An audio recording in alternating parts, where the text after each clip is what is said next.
G'day everyone, welcome to Lubrication Experts, and today I have returning for a third time. This is the first time that anyone has ever returned for a third episode.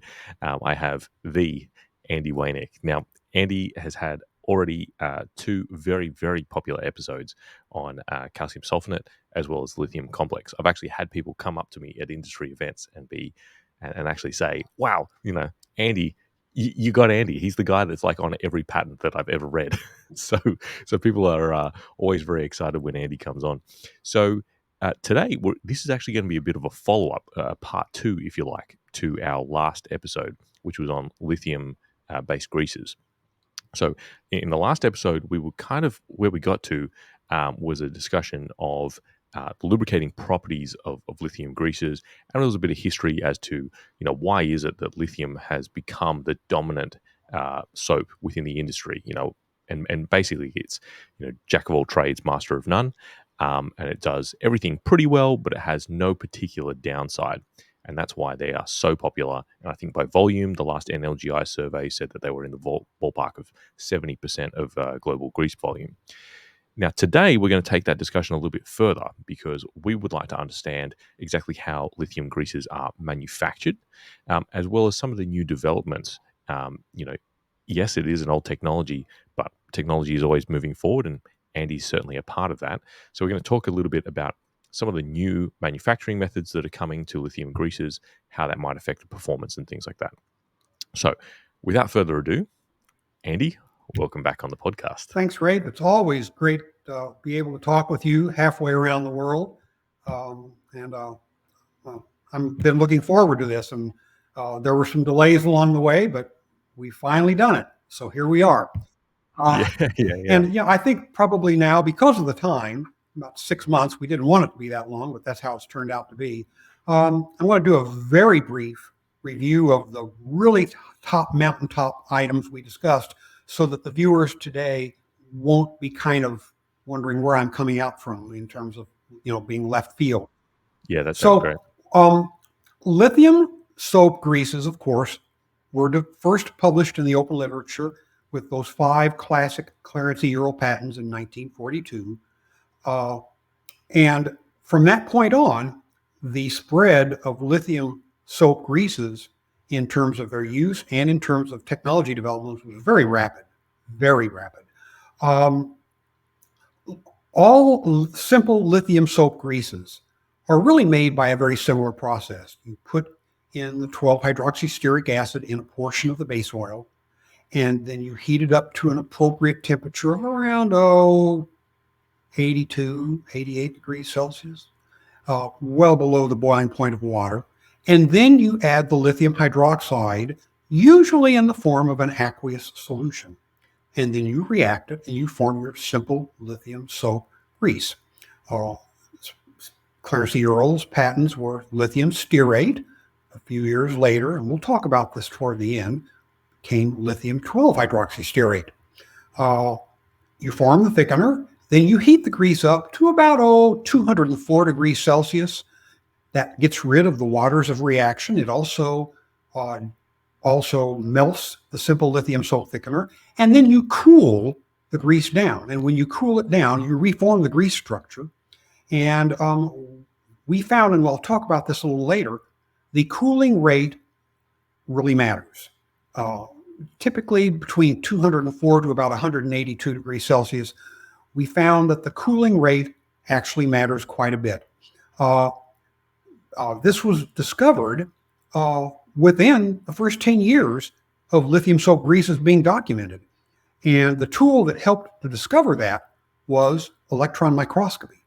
In a landmark paper published in the NLGI Spokesman in 1947, that's just 5 years after the Clarence E. Earl patents, there was actually a gentleman by the name of B.B. Farrington and a co-author published for the first time electron micrographs of thickener fiber structures in various greases of various thickener types, including simple lithium soap greases.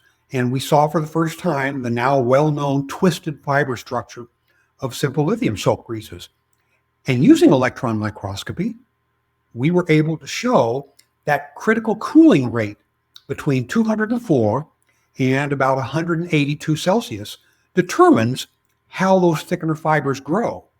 If you cool it slowly, you get long thickener fibers. If you cool it quickly, if you quench it, you get short thickener fibers. And each of those brings to the table a different set of some grease rheology properties, which I'm not going to go into right today. But at any rate, this was part of the process. Now that we've set the stage, one more little bit of review. Simple lithium soap greases, of course, you have a simple lithium salt of a long chain monocarboxylic acid, usually stearic or more preferably today 12-hydroxystearic acid. That's your simple lithium soap thickener. For lithium complex greases, you have that, but you also have the dilithium salt of a shorter chain dicarboxylic acid, such as sebacic acid, which is a C10 straight chain dicarboxylic acid, or azelaic acid, which is a C9 straight chain dicarboxylic acid. So, and those are the differentiations between simple lithium soap greases and lithium complex greases.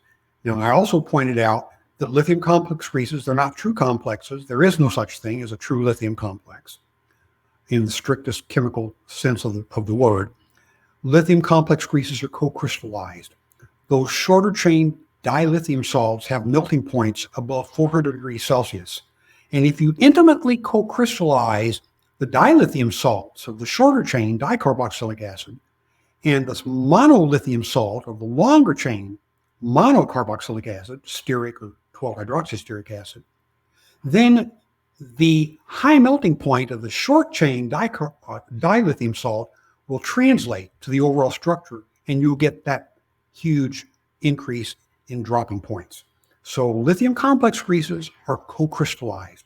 That's how they get their high dropping point. So with that stage set, we can now talk about lithium complex greases, their development, and the technology of how they are made, because they're intimately related and you can't really separate the two. So I've had people ask me, when was the first lithium complex grease developed? Well, that depends on how you define lithium complex grease. As I pointed out in the previous podcast, some early complex soap thickened greases were developed in such a way where they didn't really meet today's definition of a true complex soap thickened grease, and the dropping points weren't even improved. That's the case with the very first so-called lithium complex greases. There was one patent that issued by a man named McLennan in 1947, 5 years after the Clarence Euro patents. And he had a number of examples, 11 of them, 3 of which were what he called lithium complex greases. But they were nothing like what we would consider a lithium complex grease today. And in fact, he didn't improve the dropping points. And in fact, of those 3 so-called lithium complex grease examples, the dropping points were actually lower than what we would consider to be a good, simple lithium soap grease today.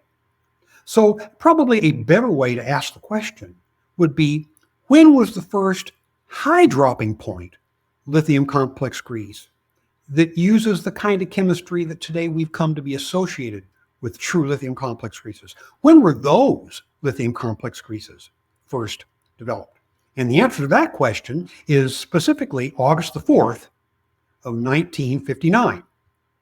A man named Pattenden and co-workers developed, in this patent, the first documented case of a high dropping point lithium complex grease that uses long chain lithium salt of a long chain monocarboxylic acid and the dilithium salt of a shorter chain dicarboxylic acid.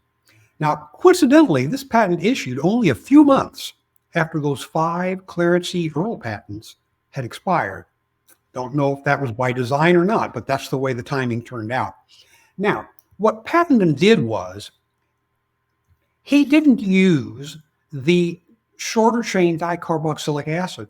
Instead, he used the diester of the shorter chain dicarboxylic acid, specifically the diesters of sebacic acid or adipic acid. Adipic acid is a C6 dicarboxylic acid. And the longer chain fatty acid, monocarboxylic acid he used, was stearic acid, not 12-hydroxystearic acid. And what he did was he took the stearic acid and the shorter chain diester of the shorter chain dicarboxylic acid, he put them in base oil, and then he reacted it with aqueous lithium hydroxide. Now, the stearic acid to sebacic acid weight-weight ratio for these greases, if you calculate how much sebacic acid actually was released, was about 2.1. Now, this ratio of the longer chain monocarboxylic acid to shorter chain dicarboxylic acid is what I refer to as the thickener acid ratio. And I'm going to be talking about this over and over again. By the end of our podcast, our audience will understand why I'm talking about this and what its significance is. So at any rate, that's how he developed his greases. And he got dropping points in excess of 260 degrees Celsius in these first lithium complex high dropping point greases, which are excellent. But that's not the most important thing in the patent. The most important thing in the patent, although I don't think he probably understood the significance at that point, was an observation he made. And that observation was this: if he didn't use the diesters of the shorter chain dicarboxylic acid, sebacic or adipic, but instead used the actual acids, he got a grainy product with low thickener yield, and the dropping points weren't even as good as a simple lithium soap grease. Now, that was very important because it gave a hint as to what's really going on here. You see, when you form that thickener and you add the water and the lithium hydroxide, the lithium hydroxide is reacting with the stearic acid, the long chain monocarboxylic acid, and the water is cleaving the esters to release the sebacic acid or the adipic acid, which then promptly reacts with lithium hydroxide to form the dilithium salt. But it's that reaction is happening in the presence of a lot of yet unreacted esters. And the esters that are reacting are releasing the alcohol moieties on the ends where you had the ester linkages. The esters and the alcohols are very polar materials, and they were acting as what today we would call coupling agents. They were basically helping to couple the lithium salt of the stearic acid and the dilithium salt of the sebacic acid or adipic acid into that intimate co-crystallized structure. And so when he heated it up to a top temperature of around 204 degrees and then cooled it back down, by that time, most of those alcohols were gone, presumably, and you had this nice co-crystallized structure, which gave you the dropping point. And that's really the reason why this worked. Now, again, as I pointed out, these complexes are not true Werner coordination complexes, which you learn about in inorganic chemistry. It was a marketing term. But of course, the marketing term is stuck, and we always call them lithium complex greases. Now, only about a year later, the same group of scientist inventors, Pattenton and Associates, had another patent. And in that one, he did things a little bit differently. He took the stearic acid, and he took the shorter chain dicarboxylic acid, and he took a polyhydric alcohol. That's basically an alcohol with specifically two alcohol groups on either end. And he reacted that together separately at the beginning to form a polyester material. Now, I won't go into the chemistry, but because you have two alcohol groups and you have two carboxylic acid groups on the ends of two of your reactants, they can tend to react and form esters, and they just keep propagating the chain until it's terminated by the stearic acid on the end. It was done in a way where you had excess acidity at the end, so it was referred to as an acidic polyester material. He then put that acidic polyester material in initial portion of the base oil, and then he reacted it with an aqueous solution of lithium hydroxide. That cleaved all the ester linkages and reacted all of the acid materials, the stearic acid and the released shorter chain dicarboxylic acid, which was usually in this patent sebacic acid. And then again, he would then heat this thing all the way up to top temperature and cool it back down. And he got really great dropping points again. Now, the stearic to sebacic or stearic to azelaic acid ratio, because he also used azelaic, the thickener acid ratio for that was about 1.5. But notice, it required 2 heating and cooling cycles to do this. The first heating and cooling cycle was when you formed that polyester material. You had to heat it up to react it, then you cool it back down.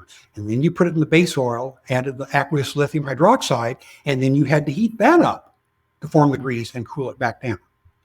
And once again, all those ester and transient alcohol materials that were present and were formed during the process were acting as coupling agents to co-crystallize and intimately associate the lithium stearate and the dilithium azolate or dilithium sebacate to form that necessary intimate co-crystallized structure so that you get the high dropping points. So that's how that worked. Well, our next example came about 10 years later. A man named Jelani and some associates had a patent where they claimed that glycols that are left in the grease, and that would have applied to some of the earlier patented work, was deleterious to oxidation and water resistance. Now, they didn't provide any data to back that claim up with, but it is consistent with some other things that were reported in the literature much earlier. And of course, this was done because he needed to differentiate what he was going to do with the well-established patents. So what he did was he actually used not the esters, but the actual acids. He used 12-hydroxystearic acid, and he used primarily azelaic acid as the shorter chain dicarboxylic acid. He dissolved it in the base oil at about 82 to 93 degrees Celsius. He then added the lithium hydroxide as a solution, an aqueous solution of lithium hydroxide, and he reacted it. And then he heated that up to 204 to 221 degrees Celsius to complete the reaction and remove all the waters of hydration. Now, he's using the acid forms, so there's no alcohols being given off. Then he cooled it rapidly to 104 degrees Celsius, and then he heated it again all the way up to about 190 degrees Celsius. And then he rapidly cooled it again to 116 degrees Celsius and finished it. Now, the thickener acid ratio for his work, that is the ratio of 12-hydroxystearic acid to azelaic acid, ranged from about 1.6 to 2.95. And he was able to get dropping points as high as 282 degrees Celsius. He didn't use alcohols or esters in his grease, so he avoided that. So there weren't any glycols or residual alcohols left in the grease. But he did require those 2 heating and cooling cycles. Now, when you're making a grease, this is time consuming in open kettle production. This takes time. So that was a problem. But nonetheless, he avoided the use of esters and the release of alcohols. Now, again, about 2 years later, the same group, Jelani and Associates, developed a slightly different take on this. In this case, he added lithium hydroxide to a solution of only the 12-hydroxystearic acid, and he used only enough lithium hydroxide to react with that. And then he heated that all the way up to around 150 degrees Celsius to complete that reaction and dehydrate it. So at that point, you've got a simple lithium soap grease. He then cooled it down to lower than 96 degrees Celsius. Then he added the shorter chain dicarboxylic acid, specifically azelaic acid. And then he added more lithium hydroxide in aqueous solution form, reacted with that. And then he heated the whole mixture again, all the way up to almost 200 degrees Celsius to complete the reaction and dehydrate it. Then he cooled it back down and he got his grease. He had great dropping points, 329 degrees Celsius is typical dropping point. So that's really good. And the thickener acid ratio ranged from 2.0 to 3.2. And he avoided esters and alcohols. But again, 2 heating and cooling cycles. So it takes time to make this grease in open kettle production. So the final patent I want to talk about in the development of how you make lithium complex greases was actually about 10 years later. A scientist by the name of Carley and some associates developed some technology in a U.S. patent where they avoided the use of 2 heating and cooling cycles, and they used only the acid forms. They added both of the 12-hydroxysteric acid and the dicarboxylic shorter chain acid. They primarily used azelaic in initial portion of the base oil. And then they added aqueous lithium hydroxide very slowly in a metered process. And the patent discusses why this worked. And it has to do with reaction kinetics. And by doing this, he was able to get the reaction, heat it up to a top temperature of around 204 Celsius one time, cool it back down with rapid quenching, finish the grease, and they got great dropping points, greater than 260 degrees Celsius. And the 12-hydroxysteric acid to azelaic ratio, the thickener acid ratio, was around 2.6 or lower. They got great dropping points. They didn't use esters. Alcohols were not released, and they only had 1 heating and cooling cycle. The only drawback was you had to really, really control the addition of the lithium hydroxide in order to make this thing work. And again, they explain why, and it all boils down to reaction kinetics so that you don't form things so quickly that you can't get good co-crystallization. Again, it's all about the co-crystallization. So that's really how the initial lithium complex grease technology, both formulation and manufacturing, initially formed. Now, of course, we had contactors. Contactors have actually been around for a lot longer than people realize. They were already well in existence when the first true lithium complex high dropping point patent existed. With contactors, of course, you recycle like this. From the bottom to the top, you have a high-speed impeller on the bottom. You get really good shearing. As a result, you can form lithium soap and lithium complex grease soaps with 1 heating and cooling cycle. But again, it's because you have that high shear zone on the bottom with lithium complex greases. And that allows you to affect that really good co-crystallization without having to go with all kinds of gymnastics to try to get that co-crystallization to occur. But that's really the initial story of lithium complex greases in terms of both their formulation and in terms of how they were manufactured. Yeah, that's really interesting, and it's always nice to have that sort of background. Maybe just something to for our viewers to better understand. You've touched on open kettle and contactors as being 2 of the different production methods for grease. We've obviously also got inline grease units, which are probably the more modern version for mass production. If you wouldn't mind, do you mind just giving a brief summary of those kind of 3 technologies and some of like maybe the differences between the 2 in terms of manufacturing? Sure. You have the 3 are open kettle production, contactors, and continuous. And I've already spoken a little bit about open kettle. All the patents I discussed, all 5 of them, were only for open kettle production. Contactors weren't even mentioned. They were around, but they weren't mentioned. However, it was not a really difficult thing to adapt contactors to make lithium complex greases. They were already being used to make simple lithium soap greases.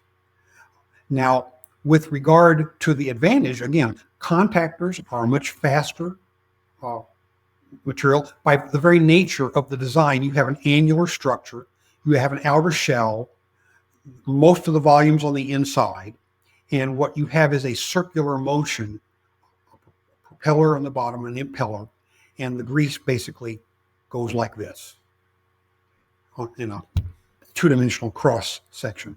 And you get rapid heating, so you're able to rapidly form the thickener, dehydrate it, and then once the thickener base grease is formed, it's pumped to a finishing kettle where it's cool, additional base oil is added to grade, additives are added. And, the advantages are you will get better yields with contactors, and it's a faster process. But of course, not everybody back then, and even today, not everybody has access to contactors. I really don't know, quite frankly, how it breaks down in terms of the world grease production, open kettle lithium grease versus contactor. I don't know what the percentage is. There might be other people that have a better idea on that. Now, with regard to continuous grease manufacturing was first developed and discussed, both first in patents and then in a paper in the LGI spokesman in the 1960s. And of course, it was pioneered by Texaco. And there were a number of very well-known Texaco scientists and engineers that put this together. It really is a very significant piece of engineering to make this work so you can continuously make lithium soap greases. And then it wasn't very long until they were able to adapt it so that you could continuously make lithium complex greases. Now, the advantage of that, obviously, is that, you just start the ball rolling and it just keeps cranking until you want to stop. And again, you can get good yields, but the real payoff for continuous grease manufacturing is it's very time efficient. And by doing this properly, I mean, you can really crank the lithium greases out in a very time efficient fashion. Now, originally, Texaco basically owned the shop with regard to continuous grease manufacturing. Other companies developed their own modifications of that in the ensuing years. So there are other, variations on that theme. But really, those are the three ways that you make lithium-based greases, and all three are still being used today. Yeah, awesome. Thanks for that. Thanks for that overview. So I think that gives us a really good lineage of kind of the history, the patent history that goes into the different ways to create, lithium complex greases, and we've got the three manufacturing methods as well. Mm-hmm. So now we're starting to kind of get into lithium complex grease manufacturing 102 instead of 101. My understanding. There's a little bit of history of using kind of boron-based additives as part of this process. Would you mind going into a little bit of detail on how that kind of affects the finished product? Sure, absolutely. First of all, I want to talk a little bit about boric acid itself.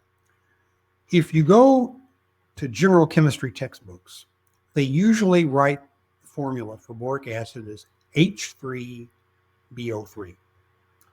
I don't like that because that formula implies that boric acid is a Bronsted acid.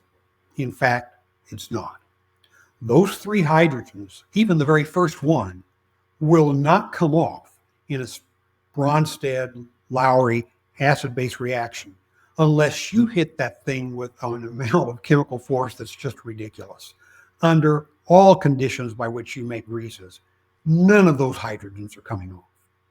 In fact, boric acid is not a Bronsted acid under most reasonable conditions. It is, however, a Lewis acid because that boron is bonded to three OH groups, which is why I like to use the formula for boric acid, B, and then OH in parentheses with a sub 3 underneath the parentheses close. So it's BOH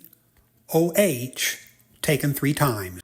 That emphasizes the fact that that boron is short an electron pair and is therefore rather electrophilic. It's a Lewis acid. It's an electron pair acceptor. And that really defines boric acid chemistry. And boric acid can be used to elevate the dropping point of simple lithium 12-hydroxystearate greases. And there are 2 ways that this can happen. You can actually use the boric acid itself, or you can take various organic compounds with various functional groups, react those organic compounds separately with the boric acid to obtain the borated form of those organic compounds, and then take those borated organic compounds as an additive and add it to the lithium soap grease during the final stages, preferably during the final stages of its manufacturing. And that will elevate the dropping point as well. So with that, I'll talk about two key patents regarding the use of boric acid itself, and then we'll talk about those organic borated additives. The first patent that I know of that used boric acid per se to elevate the dropping point of lithium 12-hydroxystearate greases, and they need to be 12-hydroxystearic acid greases. This doesn't work very well with lithium stearate.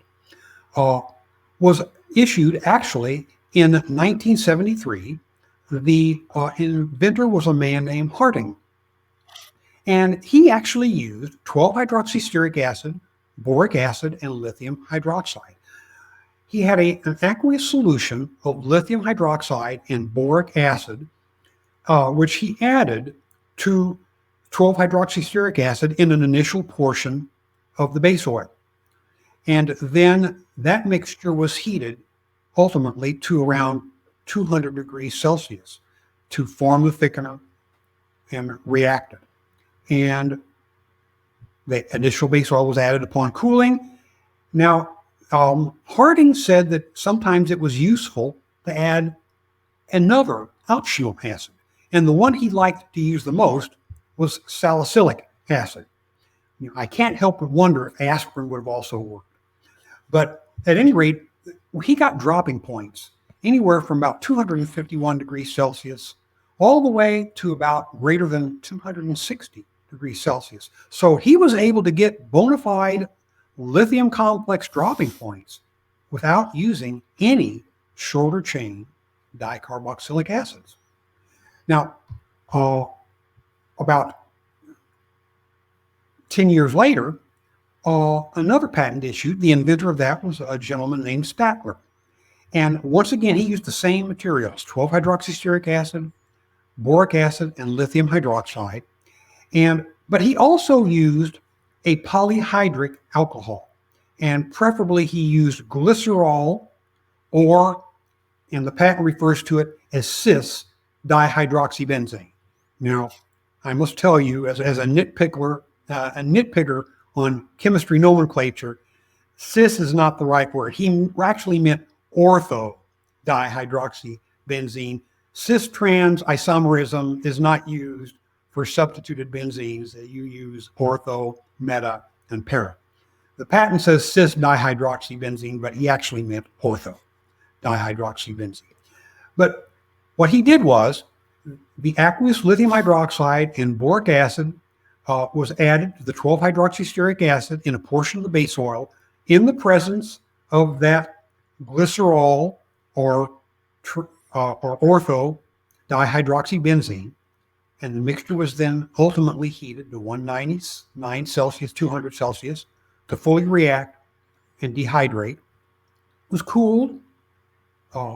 Additional oil was added to grade to penetration range as needed, finished by adding whatever additives you wanted. And the dropping points were good. They ranged from 261 to greater than 315 degrees Celsius when they used the polyhydric alcohol. When they didn't use it, the dropping points were lower, 218 to 228 degrees Celsius, based on the reported information in the patent. So those are the two key patents that initially used boric acid as a means to avoid using the shorter chain dicarboxylic acids to make high dropping point lithium-based greases. Now, the other approach is to take the boric acid and separately react it with certain classes of organic compounds, each of which will have a functional group for which the boric acid can react with. And those were represented by a series of at least 16 US patents that I've been able to find. And they're all by the same group of Mobil oil company scientists. This was done before the ExxonMobil merger. And the inventors were Donner, Haradajski, and Keller. Now, I don't know whether the gentleman pronounced his name Donner or Donor. I'm going to go with the German pronunciation of Donner. But either way, these 16 patents really defined this entire approach. And each patent basically took a different functional group, an organic material with a different functional group, reacted it with boric acid, and then that was added as an additive to a simple lithium soap grease to elevate the dropping point. So you'll have patents where you have borated mannate bases, or borated epoxides, or borated alcohols, or borated amides, or borated amines, or borated oxazolones, just to mention a few. And each one of these patents, basically as a group, they locked this technology up. The patents did allow for certain optional organic sulfur phosphorus materials. The most common was zinc dithionophosphates, to be used in conjunction with the addition of these borated organic materials in order to further facilitate the increase of the dropping point. They got dropping points as high as 327 degrees Celsius. And again, it was done without using any of the shorter chain dicarboxylic acids that had defined high dropping point lithium complex greases in those earlier patents that I mentioned. Now, how do these work? Well, the patents all taught one thing in common, that it was better to use these organic materials if they were over-borated.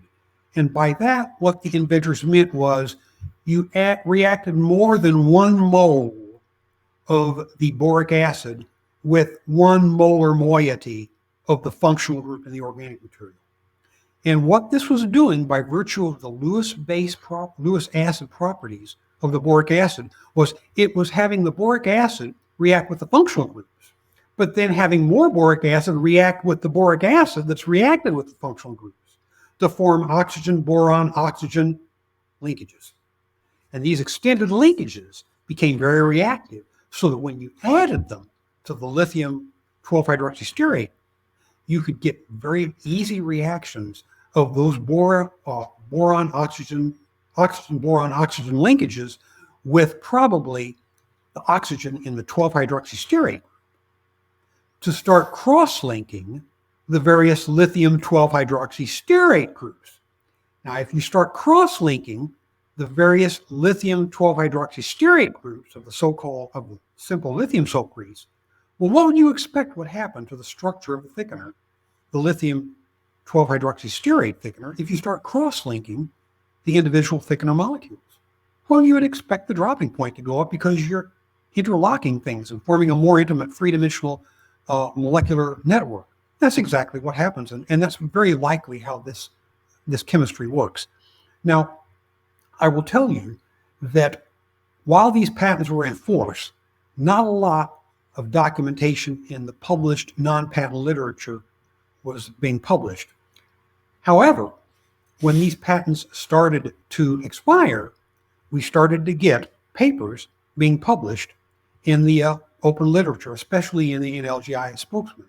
The first of those papers that I've been able to find was actually published in the September-October issue of the 2010 NLGI Spokesman. It was published by a friend of mine, John Lorimore, but there have been a number of papers that have been published since then, and a number of major additive companies now market various organic boron materials that are marketed for use to elevate the dropping point of lithium soap greases. Many of these materials have secondary functions. Some of them are very good rust inhibitors. Some of them are good oxidation inhibitors. Some of them are good anti-wear additives, and some of them have more than one of those.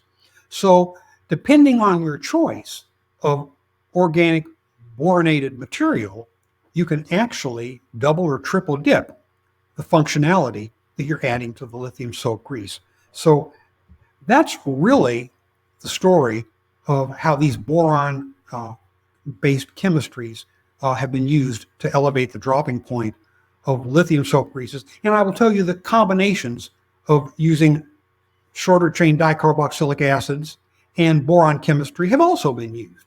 Basically, you put in some boron chemistry and you don't want to bring the dropping point all the way up, but you bring it up enough so that you don't have to use nearly as much of the dicarboxylic acid, and that approach has been used as well. Yeah. Wow. Absolutely fascinating. It's one of those things where you see boron additives kind of listed everywhere, but without that sort of like deeper understanding of their genesis and where they come from. So maybe it'd be helpful to understand. We've already talked about sort of like heating and cooling cycles and things like that, but what are the kind of the limitations that we run up against in terms of manufacturing processes?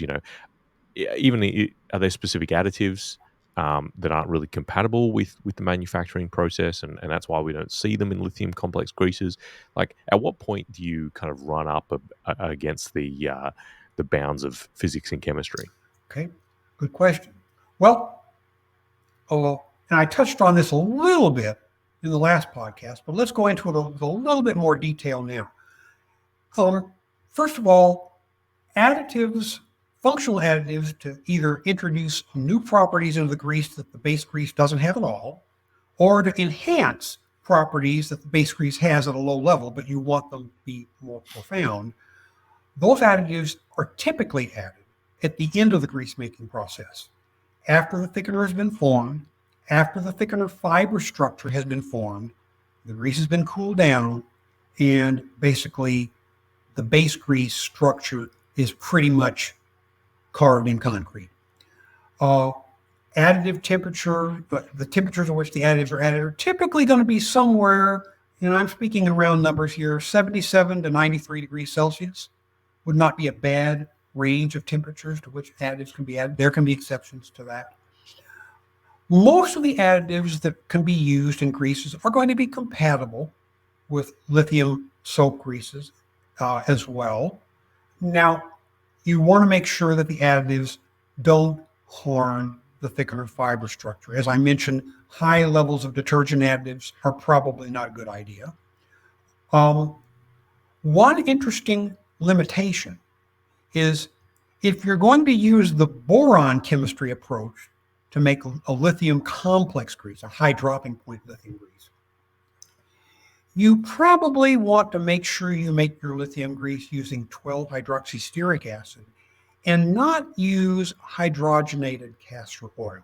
Now, hydrogenated castor oil is primarily composed of glycerin, primarily with 3 ester linkages on each glycerin backbone, and those ester linkages are 12-hydroxystearic acid, almost entirely. So when you cleave that by hydrolysis, if you use HCO, hydrogenated castor oil, to make your lithium soap grease, you'll react it in water with the lithium hydroxide. The water will hydrolyze the HCO, release the 12-hydroxystearic acid, which will promptly react with the lithium hydroxide to form the lithium 12-hydroxystearate. Then you dehydrate that to get rid of the waters of reaction and the water that you added. But you're going to be ending up with glycerin in your grease. If you use 12-hydroxystearic acid, there will be no glycerin in the grease. Now, why can this be an issue? Well, it's been determined that if you make a simple lithium soap grease using HCO and then try to use the boric acid trick at the end, you don't get much of a dropping point in grease. And the reason is the boric acid preferentially reacts with the glycerin in the grease. And that prevents what you want to have happen in terms of boric acid forming those oxygen, boron, oxygen extended linkages between the various lithium 12-hydroxystearate units. Now, what's really interesting about this is it's been shown that if you separately react glycerin with boric acid properly, and then add the borated glycerin as an additive at the end to a simple lithium soap grease made with 12-hydroxystearic acid, you can elevate the dropping point. So think about that one for a while. That gives you just an idea of the molecular complexities of processes that are going on here. There's still some stuff that we really don't know everything about. Now, I also want to talk a little bit about polymers. Polymers are one of those areas where, depending on what kind of polymer you're using and how you use it, you can have problems. Traditionally, polymers were the non-reactive type, and they were traditionally added at the end with every other additive. And polymers were used to modify the rheology, especially the high molecular weight polymers would be used to provide stringiness and tackiness. If you use polymers in that way to provide stringiness and tackiness, you get your best results if you mill the grease first and then add the polymer to it, because these greases have extremely high molecular weights and are very shear sensitive. And the process of going through a really good colloid mill, which is what's usually used for lithium-based greases, will tend to chop those polymers up into much smaller pieces, and then you lose much of the polymer's ability to provide that really stringy, gutty, tacky texture that the polymer is being put in for. Now, in the 2000s, we had, first in the patent literature, and then in a number in LGI spokesman papers, the introduction of what's called functionalized polymers. Now, these are polymers that have pendant functional groups hanging off of the polymer backbone, usually carboxylic acid groups. And they actually, you add them at the beginning. You add them at the beginning when you form the thickener. Now, you don't want to put these in at the same concentration you'd put in the non-functionalized polymers. If you do that, you're going to end up with a real gelatinous mess on your hands that you can't even manage.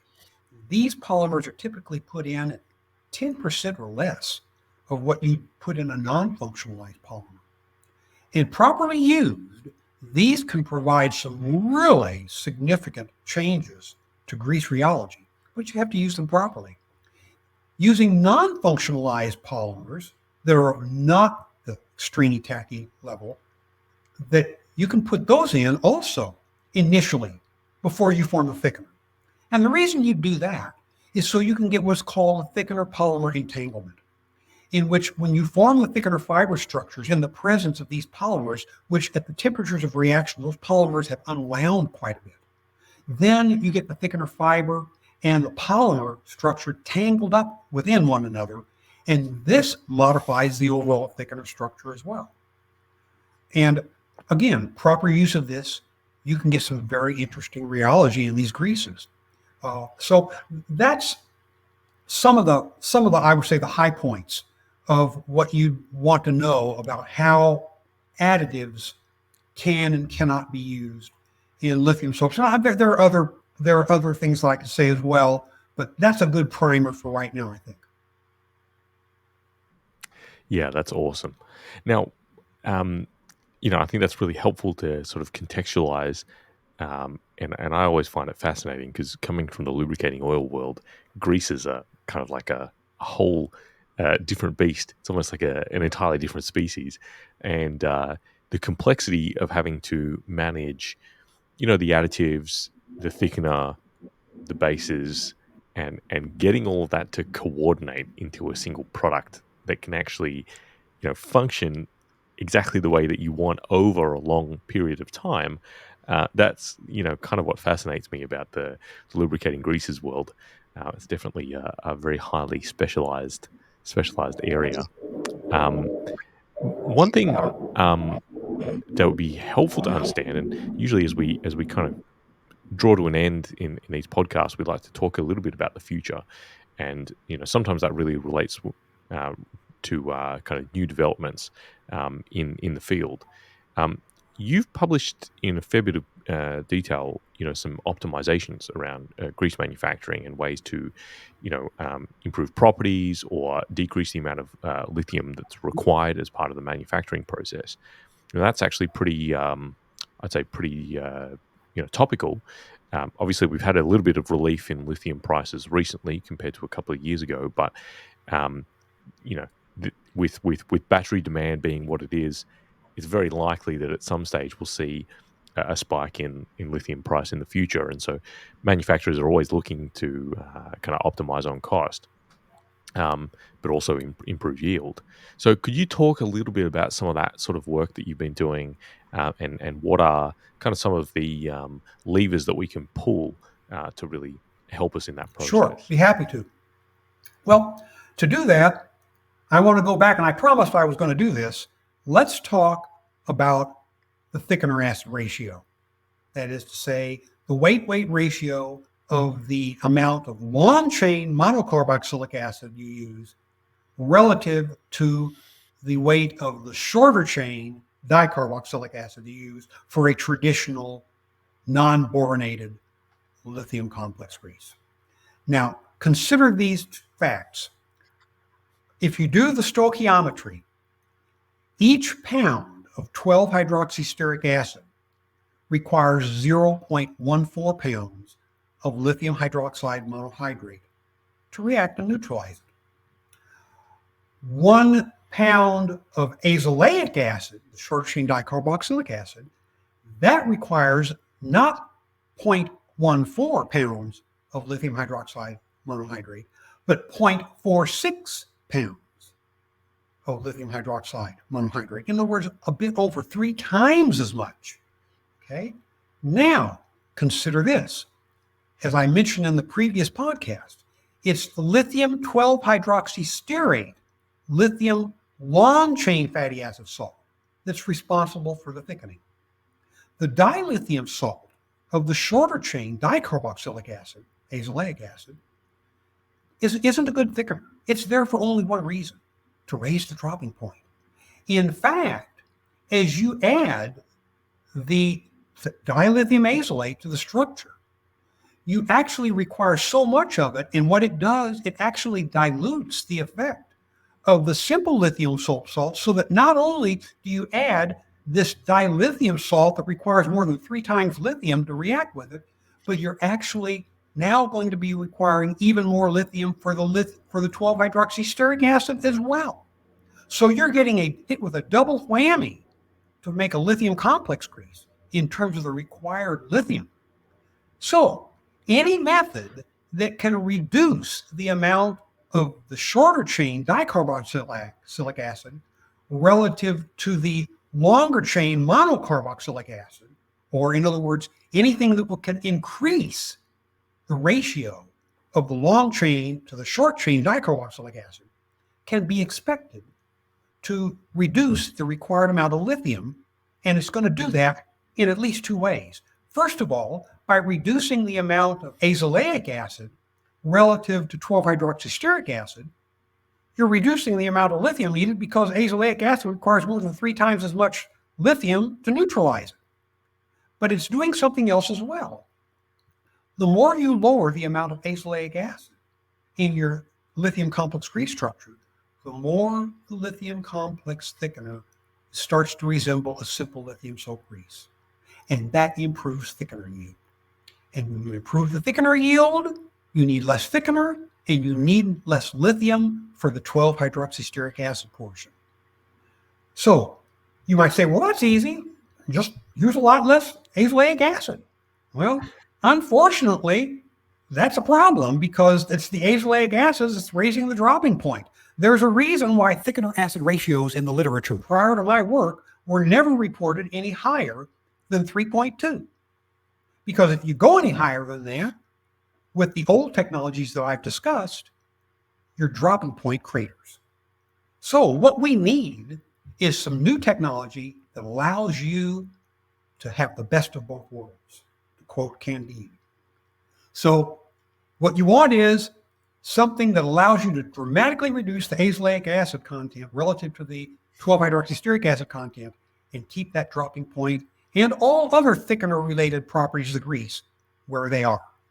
And that's what I did with my new technology that I developed. Now, in this new formulation approach, here's how it works. You add an initial portion of the base oil to your kettle. Then you add a small amount of an arylamine antioxidant. That's not actually key to the invention. It's just a good idea. You're going to be heating this grease up to 204 degrees Celsius. You don't want the base oil to oxidize like crazy, so you put in an antioxidant at the beginning. That's all that's there. Then you add, and here's the secret sauce, you add about 0.5% based on the total weight of the final grease of a 400 total base number over base magnesium sulfonate. And then you add water, and the appropriate amount of lithium hydroxide monohydrate to react with all the acids you're going to add. Now notice, right from the beginning, we're doing something different. In all the other technologies I mentioned, all the prior art patent technology, you always add the lithium hydroxide to the acids. In this technology, you put the lithium hydroxide in first, and we're going to add acids later to it. So it's in reverse. Then you heat the material up to about 82 to 88 Celsius, and then you add the two acids, the 12-HSA, and within 1 minute of adding the 12-hydroxystearic acid to this mixture, you have a heavy grease. And FTIR will show within 5 minutes that it's fully reacted. There's no 12-HSA left. But you don't wait that long. After about a minute, then you add the azelaic acid, and boom, it reacts too. You let it go for about 45 minutes just to make sure that everything's fully reacted, and then you heat it one time up to 204 degrees Celsius to 210 degrees Celsius. You hold for 5 minutes to dehydrate, ensure everything's reacted, and then you begin cooling. And after you cool it down a bit, you add more base oil. You wait until the grease reforms, it gets really heavy. Then you add more base oil. You can speed up the cooling process from there. You have to add more base oil because you don't want it to become so thick that you have a problem with heat transfer and mixing. You never want to have that problem. And then you cool it to about 77 degrees Celsius as per a typical grease. Add more base oil as needed to get it within pin range. Add your additives, mill, boom, you're done. That's really how you do it, and it works. Now, if you look at that process graphically, you're going to see just one heating and cooling cycle. And you're adding the acids to the base, not the other way around. And you're adding the acids one right after the other with no essential delay at all. And it works really, really well. But why? Why is it working? Well, consider the following logical sequence of facts. I told you the magnesium over-based sulfonate is the secret sauce, and it is. Over-based magnesium sulfonate is an excellent detergent dispersant. Lithium hydroxide is a much stronger base than any of the magnesium bases that you're going to see in that over-based magnesium sulfonate, namely magnesium oxide or magnesium hydroxide or magnesium carbonate. Lithium hydroxide is a far stronger base than any of those. Also, there is far more lithium hydroxide than the over-based magnesium sulfonate, and way more lithium hydroxide than the basic materials in the over-based magnesium sulfonate. Lithium hydroxide is very soluble in water. Over-based magnesium sulfonate and its basic components are not soluble in water. By the time your temperature reaches 82 degrees Celsius and you're ready to add the acids, that water is already very well dispersed because of the dispersancy of the over-based magnesium sulfonate. And the water will be saturated with lithium hydroxide. And the rest of the lithium hydroxide is dispersed in the oil, again, because of the over-based magnesium sulfonate. The amount of magnesium base, again, is very tiny compared to the overwhelming amount of the strong base lithium hydroxide. So when you add those thickener acids, 12-HSA and then azelaic, they're going to react immediately with the lithium hydroxide, and they're not even going to touch that little bit of over-based magnesium sulfonate. As the thickener forms, as the lithium 12-hydroxystearate and the dilithium azelaic form, the over-based magnesium sulfonate is going to disperse it into the thickener structure, which is why you get an instant heavy grease. Now, that's really what's going on. Now, I won't go into this. I wrote a paper on this, and it's also in the patent that covers this. If you add too much over-based magnesium sulfonate, you disperse the thickener so well that you end up with an oil instead of a grease. If you add too little of the over-based magnesium sulfonate, you basically get a poor thickener yield. And again, you start shooting yourself in the foot with regard to the amount of lithium hydroxide that you need. So this is very definitely a Goldilocks situation. You don't want too much, you don't want too little, you want it just right. And if you do that, what happens is that over-based magnesium sulfonate facilitates that really efficient co-crystallization of the lithium 12 hydroxystearate and the dilithium azolate.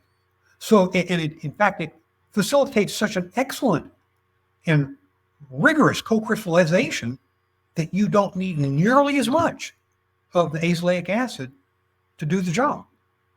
And that's the way it works. Now, when does this co-crystallization occur? Now, you might go, well, I know when. You form that initial grease structure so fast, that's when that's when all that co-crystallization occurs. No, again, read my paper or the patent. That's not true. When you heat that up to around 204, you melt the lithium 12 hydroxystearate portion. I show very rigorously that it is when you cool from top temperature down and reform the full grease, that's when the co-crystallization due to the magnesium over-based sulfonate does its job. And it does do its job. How well does it do its job? Well, in the original lab work, I showed that you could reduce the lithium content of a grease by 28% with no deleterious effects on dropping point or anything else. The grease had dropping points in excess of 300 degrees Celsius. Excellent shear stability at 25 and 150 Celsius. 4-ball EP well loads, 620 kilograms was normal. 4-ball wears of 0.43 or less. Excellent oil bleed. You do it right, you get 1B copper strips. This has been successfully commercialized. And in commercialization, it works even better. We're seeing reductions in lithium approaching 40% reduction in lithium required with no reduction in properties at all. And the reason why it works better when you scale up is because the chemical reaction is clean. It's only one thing. There aren't competing reactions that have a balance of kinetics. As I pointed out in the last podcast, there's only one thing that can happen. And by dramatically improving the mixing in open kettle production, you're able to get even better yields in commercial production. So, I mean, think about it. You're reducing the lithium required without any decrease in the performance laboratory properties. You're reducing lithium by up to 40%. That's great. Now, why did I do this? You know, some have suggested I developed this because I want to save lithium soap greases. You know, with the lithium price crisis, lithium, the share of lithium greases in the global grease production pie is starting to go down for the first time since it went up. And maybe Andy's trying to save lithium soap greases. Not at all. Not at all. But if you look at the forecast, nobody is suggesting that because of the lithium price, lithium soap greases are going to go to zero. Within the foreseeable future, there's still going to be a significant wedge in the global lithium production pie. It's going to be due to lithium soap greases. And for the high performance lithium greases, lithium complex greases, it just makes sense to use as little lithium as possible. It's called sustainability, right? That word that everybody loves to use today. That's why I developed this technology. It has nothing to do with trying to save lithium. It's simply common sense. You know, whatever amount of lithium complex greases are going to be made in the future, let's use as little lithium as possible to make them. And that is really the point of this new technology. Yeah, that's fascinating, and I think there's a couple of things which are really interesting to draw from that. I mean, number one, it's just a very cool technology. Number two, the fact that we're speaking to someone who's actually developed it, that's also extremely cool. But also, when you put it together with our previous discussion as well as the discussion we've had today, you can sort of trace the lineage of this technology all the way back to the World War II era, and to see that the technology continues to be developed and refined and optimized is just that's extremely cool to me, to see that sort of direct lineage through all the patent literature as you've laid out as well. Absolutely. So I find that really interesting. On the point What? of lithium, demand and all the rest of the sort of the economics that are playing into grease demand. I mean, what I see in the market at least is the demand for lithium greases is still extremely strong. At the margins, we're seeing some of it be replaced by the likes of the calcium sulfonate, particularly in the mining industry. So here in Australia, we've obviously got a lot of exposure to mining, and at the margins, we are seeing calcium sulfonate become more popular. But even then, we're coming off such a small base. It's a little bit like the EV adoption curve, right? Yeah, calcium sulfonate is growing, you know, by a substantial amount each year. But when you're coming off a market share of 1 to 2%, that growth in absolute terms is still relatively low. And so, like you said, I mean, for the foreseeable future, I don't see the lithium greases really going anywhere, and so we still need to refine that technology even further. And as we outlined in the previous podcast, you know, lithium greases, um, the big advantage there is that there is no disadvantage, if you like. And so again, being that jack of all trades, and being the standard grease for so many OEMs, it's going to take a very, very long time to shift it from its Yeah, throne. yeah, it won't be happening in my lifetime. Yeah. And Yeah. Well, interestingly enough, uh, as you know, and anybody that's listened to the previous two podcasts with me knows, I love to tell stories, and I've got a good one. And I'd like to finish my portion of this podcast with this story. I started the previous podcast on lithium greases with talking about why 1942 was an important year. And it was a very important year. That was when those classic 5 Clarence E. Earl lithium stearate thickened grease patents issued. He actually filed for them in 1941, and they issued the next year. And Clarence E. Earl is universally considered the father of all lithium-based greases, as he should be. But what would you say if I told you he actually wasn't the first person to do it? Because according to Art Polishuk, and you can read about this in page 202 and 203 of his book, A Brief History of Lubricating Greases, which is about a quarter of the way through the book. he tells a very interesting story. And the bottom line is this. In the mid to late 1930s, another respected chemist named Harold M. Fraser was making consistently in the laboratory lithium 12 hydroxystearate greases.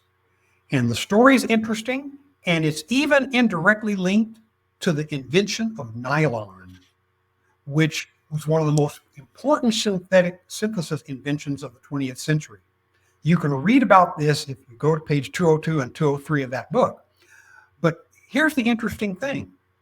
Harold M. Fraser's work clearly predated the work that Clarence E. Earl did. But for reasons that are not clear, he didn't initially file for a U.S. patent. Now, he did.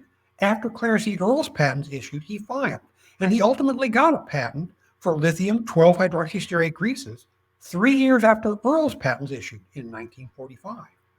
But he didn't file before that. And maybe it had something to do with World War II, but nobody knows for sure. The bottom line is this.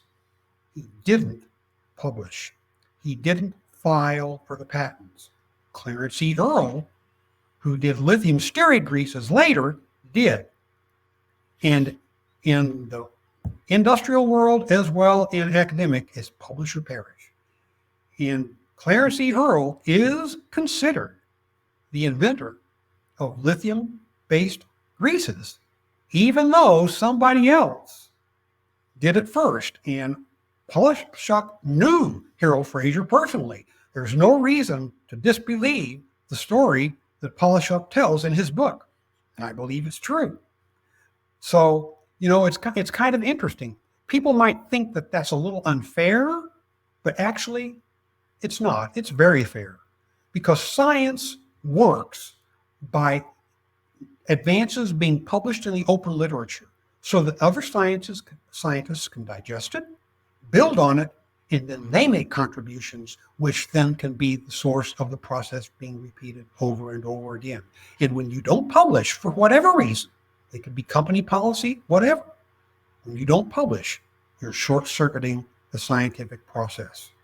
So Harold M. Fraser might have been first to do it in the laboratory, but Clarence E. Earl is the father of lithium-based greases. And one of the most prestigious awards that any lubricating grease scientist can achieve is the Clarence E. Earl Memorial Award.